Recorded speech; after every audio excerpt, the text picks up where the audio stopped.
बिहार की राजनीति के लिए 3 अगस्त का दिन बेहद अहम रहा, जो एक सियासी संदेश लेकर आया। जनसुराज पार्टी के संस्थापक प्रशांत किशोर ने बांकीपुर विधानसभा उपचुनाव जीतकर सिर्फ एक सीट नहीं जीती, बल्कि बिहार की राजनीति में अपनी मजबूत एंट्री भी दर्ज करा दी है। अब सबसे बड़ा सवाल यही है कि आखिर इस जीत से सबसे ज्यादा टेंशन किसे होगी, सम्राट चौधरी को या विपक्ष के सबसे बड़े चेहरे यानी कि तेजस्वी यादव। तो सबसे पहले बात करते हैं बीजेपी। बांकीपुर सीट बीजेपी का अभेद्य किला मानी जाती है। 1995 से ये सीट लगातार बीजेपी के कब्जे में थी। नितिन नवीन और उनके परिवार का इस सीट पर लंबा राजनीतिक दबदबा रहा। ऐसे में अगर सत्ता में रहते हुए बीजेपी ये सीट हार गई है तो ये सिर्फ एक चुनावी हार नहीं है, बल्कि संगठन और नेतृत्व पर भी सवाल खड़े करती है। अब विपक्ष से सरकार के खिलाफ जनता के वोट के तौर पर पेश कर रहा है। यूं कहें कि अब इस हार के साथ ही विपक्ष को सरकार को घेरने का जो है वो मौका मिल गया है, क्योंकि अब विपक्ष ये लगातार कह रहा है कि ये तो सिर्फ शुरुआत है। अब जो बिहार की जनता है उसका जो मूड है वो बदलने वाला है।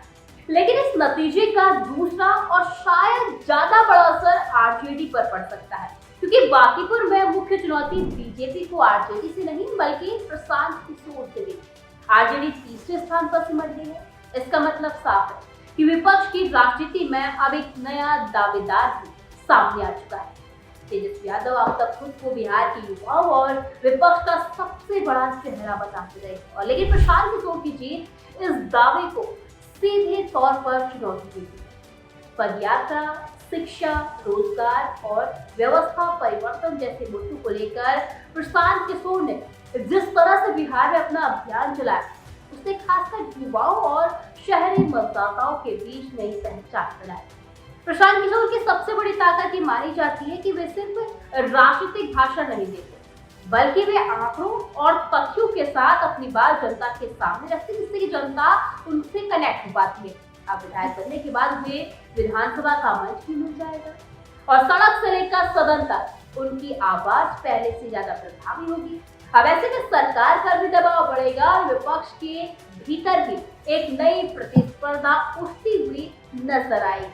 अब इस जीत का एक और जो बड़ा संदेश है वो जातीय राजनीति से जुड़ा है। दरअसल बिहार की राजनीति लंबे समय से जातीय समीकरणों पर टिकी रही है, लेकिन बांकीपुर के नतीजे संकेत देते हैं कि कम से कम जो शहरी इलाके हैं वहाँ पर विकास, शिक्षा, रोजगार जैसे मुद्दों पर वोटरों ने अपना मतदान किया है।